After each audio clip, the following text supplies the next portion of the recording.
یہ قربانی کا وقت آیا تو رسول پاک صلی اللہ علیہ وسلم نے فرمایا، حضرت ابن عباس حضور کے چچا زاد ہیں، وہ کہتے ہیں نبی پاک علیہ السلام نے فرمایا فاطمہ اپنی قربانی کے قریب آ جاؤ اور گواہ بن جاؤ۔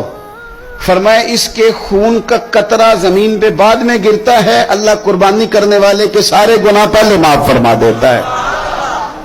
حضرت فاطمہ کی شان اقدس پر بھی ہماری مائیں قربان، ہماری بیٹیاں قربان، کیا انداز ہے سیدہ کا، فوراً پوچھتی ہیں، فوراً امت کا بھلا کرتی ہیں، کہتی ہیں یا رسول اللہ صلی اللہ علیہ وسلم یہ صرف اہل بیت کے لیے ہے، یہ سارے مسلمانوں کے لیے؟ کیا کمال ہے، کتنا پیار ہے حضور کی امت سے۔ حضور یہ صرف اہل بیت نبوت کے لیے ہے؟ نبی پاک نے فرمایا نہیں فاطمہ، یہ ساری امت کے لیے فضیلت ہے کہ قربانی کرنے والے کے جانور کا خون کا قطرہ بعد میں زمین پہ گرتا ہے، اللہ سارے گناہوں کو پہلے معاف کر دیتا ہے۔